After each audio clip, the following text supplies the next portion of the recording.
नमस्कार मैत्रिणींनो. आज असा नाश्ता बघणार आहोत जे पाहून तुम्हाला पाहिल्याच तोंडाला पाणी सुटेल असा आपला नाश्ता तयार होणार आहे आणि मुलांना सुद्धा अगदी आवडीने खातील एवढा छान असा हा नाश्ता तयार होतो. अगदी चवीला भन्नाट होतो.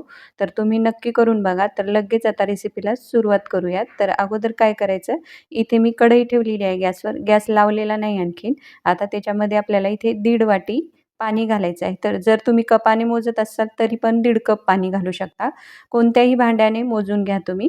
आता याच्यामध्ये मी चिली फ्लेक्स घातलेली आहे किंवा लाल तिखट लाल मिरच्या कुटून घातल्यात. चवीनुसार मीठ घालायचं. आता ज्या वाटीने पाणी घातलं त्याच वाटीने 1 वाटी इथे रवा घालायचा आहे आणि असा रवा घालून याला व्यवस्थित असं घोटून घ्यायचं आहे, जेणेकरून त्याच्या गुठळ्या वगैरे होणार नाहीत.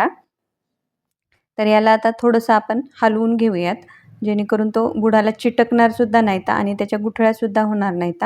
या पद्धतीने आपल्याला हे व्यवस्थित असं फेटून घ्यायचं आहे किंवा घोटून घ्यायचं आहे. बघू शकता अगदी एखाद मिनिटातच हे असं घट्टसर याचं मिश्रण होतं. आणि नंतर आपल्याला हे काय करायचं आहे, एक 10 मिनिटं याला वाफ काढून घ्यायची आहे. गॅस बंद करायचा आणि असं झाकण लावून याला 10 मिनिटं ठेवायचं. तर आता ते 10 मिनिटं होतील तोवर आपण त्याच्या आतलं सारण बनवून घेऊयात. तर इथे गॅसवर कढई ठेवायची, त्यावर तेल घालून घ्यायचं. एक पळीभर तेल घातलेलं आहे मी त्याच्यामध्ये. मोहरी, जिरं घालून घ्यायचे आहेत. मोहरी, जिरं छान तुडतुडल्यानंतर आता पुढचे जिन्नस आपण याच्यामध्ये घालूयात. तर इथे मी कांदा घेतलेला आहे बारीक चिरून आणि 2-3 हिरव्या मिरच्यासुद्धा अशा बारीक चिरून घेतलेल्या आहेत. आता त्या पण घालून घ्यायच्या. आता याला व्यवस्थित असं परतवून घेऊयात आपण, जेणेकरून कांद्याचा कच्चेपणा दूर होईल. आता मी त्याच्यामध्ये लसणाच्या पाकळ्या 5-7 लसणाच्या पाकळ्या ठेचून घातलेल्या आहेत.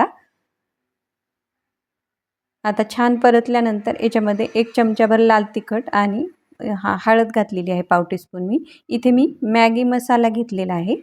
तर तो इथे मी 1 चमचाभर घालून घेत आहे. अगदी ते 5 रुपयाचं पॅकेट भेटतं का ते घेतलेलं आहे मी. आता याला व्यवस्थित असं मिक्स करून घ्यायचं आहे. जर तुम्ही मॅगी मसाला नसेल तर त्याऐवजी तुम्ही दुसरा मसाला घालू शकता, जसं की पावभाजी मसाला. तर आता काय करूयात, मी थोडेसे मटार घेतलेले आहेत. तर एक मूठभर मटार आहेत. तर हे मूठभर मटार मी याच्यामध्ये घालून घेतलेले आहेत. तर हे मटार जे आहेत का ते मी साठवलेले आहेत. कारण हे उकळून घेतलेले आहेत त्यामुळे मी आता घालून घेत आहे. जर तुमचे ताजे मटार असतील तर थोडंसं तुम्ही पाण्यामध्ये त्याला एक उकळी काढून घ्या आणि त्याच्यामध्ये ते मटार थोडेसे शिजवून घ्या. आता काय करूयात, मी इथे 4 बटाटे घेतलेले आहेत. आता व्हिडिओमध्ये दाखवत आहे त्या पद्धतीने हातानेच मी ते कुस्करून घेतलेले आहेत. ते पण याच्यामध्ये व्यवस्थित असे मिक्स करून घ्यायचे. सर्व मिश्रणाचा आपल्याला एकजीव झालं पाहिजे अशा पद्धतीने आपल्याला हे मिश्रण व्यवस्थित असं एकजीव करून घ्यायचं आहे. चवीनुसार मीठ घालून घ्यायचं आहे. तर तुम्ही याच्यामध्ये दुसऱ्या कोणत्या भाज्या घालायच्या ते पण घालू शकता. पण मी हे बटाट्याचं सारण केलेलं आहे. आता थोडंसं पाव टीस्पून मी इथे गरम मसाला घातलेला आहे. तो पण याच्यामध्ये व्यवस्थित असा मिक्स करून घ्यायचा. आता छान अशी खूप सारी कोथिंबीर घालून घ्यायची आणि हे मिश्रण जे आहे का व्यवस्थित असं मिक्स करून घ्यायचं आहे आणि एका प्लेटमध्ये काढून घेऊन याला थंड करून घेऊयात. आपलं मिश्रण व्हायले तोवर आपलं पीठ जे आहे का त्याची पण छान अशी वाफ निघालेली आहे. तर बघू शकता. आता मी काय केलेलं आहे, ताटाला तेल लावून घेतलेलं आहे आणि हाताला सुद्धा तेल लावून घेतलेलं आहे आणि मिश्रण बऱ्यापैकी हाताला सोसवेल एवढं थंड पण झालेलं आहे. त्यामुळे काय करायचं, असं हातानेच याला मळून घ्यायचं आहे. तर इथे मिश्रण मळायला आपल्याला एक 3-4 मिनिटं लागतात. हे मिश्रण जे आहे का छान असं 3-4 मिनिटं आपल्याला मळून घ्यायचं आहे, जेणेकरून आपला जो पदार्थ आहे का छान खुसखुशीत होईल. तर मी हे 3-4 मिनिटं छान असं मिश्रण व्यवस्थित असं फेटून घेतलेलं आहे. तर आता आपण काय करूयात, याचे व्यवस्थित असे गोळे करून घेऊयात. तर तुम्हाला जेवढ्या लहान मोठ्या साईजमध्ये बनवायचं आहे त्या प्रकारे तुम्ही याचे गोळे तयार करून घेऊ शकता. तर मी मीडियम असे गोळे तयार करून घेतलेले आहेत. तर आता सारणाचे पण गोळे तयार केलेले आहेत. आता काय करायचं, इथे मी सारण तुम्ही बघू शकता, एक त्याला मी वाटी तयार करून घेतलेली आहे आणि एक चीज क्यूबचा असा छोटासा तुकडा त्याच्यामध्ये भरून घेतलेला आहे आणि सारणाचा गोळा असा बंद करून घेतलेला आहे. आता आपल्या पिठाचा गोळा घ्यायचा आणि त्याची एक पुन्हा पारी तयार करून घ्यायची आणि त्यामध्ये हे मिश्रणाचा आपलं जे सारणाचा गोळा आहे का तो ठेवून घ्यायचा आहे.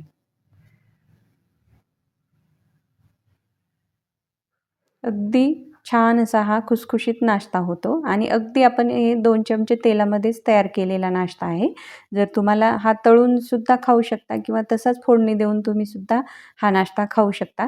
कारण आपण याचं पीठ पण शिजवलेलं आहे आणि आपण नाश्ता पूर्ण तयार झाल्यानंतर तो पण वाफवून घेणार आहोत. तर त्यामुळे हा नाश्ता कुठेच कच्चा राहत नाही. तुम्हाला जर वाटेल हा नाश्ता कच्चा राहिलेला असेल आतमधून, पण तसं नाहीये. हा रवा छान आपण अगोदर पण शिजवून घेतलेला आहे आणि आता हा पूर्ण नाश्ता तयार झाल्यानंतर आता मी एका चाळणीला तेलसुद्धा लावून घेतलेलं आहे. कढईमध्ये गॅसवर पाणीसुद्धा उकळवायला ठेवलेलं आहे. आता हा पूर्ण नाश्ता याच्यामध्ये घालून घ्यायचा आहे आणि याला छान असं एक 7 ते 8 मिनिटं वाफवून घ्यायचं आहे. तर असं वाफवून घेतल्यानंतर हा कच्चा राहत नाही आणि चवीला पण छान असा लागतो. तर इथे मी 7-8 मिनिटं वाफवून घेतल्यानंतर थंड करून घेतलेला आहे.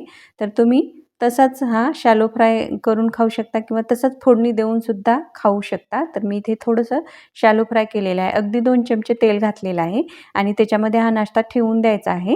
हे जे गोळे आहेत का ते आणि याला छान असं आलटून-पलटून आपल्याला हा भाजून घ्यायचा आहे.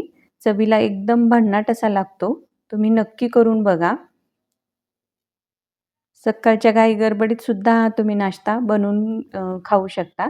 यासाठी तुम्हाला जर सकाळी घाई असेल तर जे सारण आहे का बटाट्याचं ते तुम्ही रात्रीच करून घेऊ शकता. तर बघू शकता मी असा छान असा हा नाश्ता शॅलो फ्राय करून घेतलेला आहे. तर मस्त असा नाश्ता तयार झालेला आहे. मी तुम्हाला एक तोडून सुद्धा दाखवते. अगदी असा चीजी आपला हा नाश्ता तयार झालेला आहे. मुलांना तर नक्कीच आवडेल. नक्की करून बघा. तुम्हाला ही रेसिपी कशी वाटली ते पण मला कमेंटमध्ये नक्की कळवा आणि व्हिडिओ खूप मेहनतीने बनवलेला आहे त्यामुळे एक लाईक नक्की करा. तर बघू शकता मस्त खुसखुशीत असा हा आपला 2 चमचे तेलामध्ये नाश्ता तयार आहे. नक्की करून बघा. व्हिडिओला लाईक करा, शेअर करा, चॅनलला सबस्क्राईब करा. तर मग भेटूयात अशाच एका नवीन रेसिपीमध्ये. आजची रेसिपी पाहिल्याबद्दल धन्यवाद.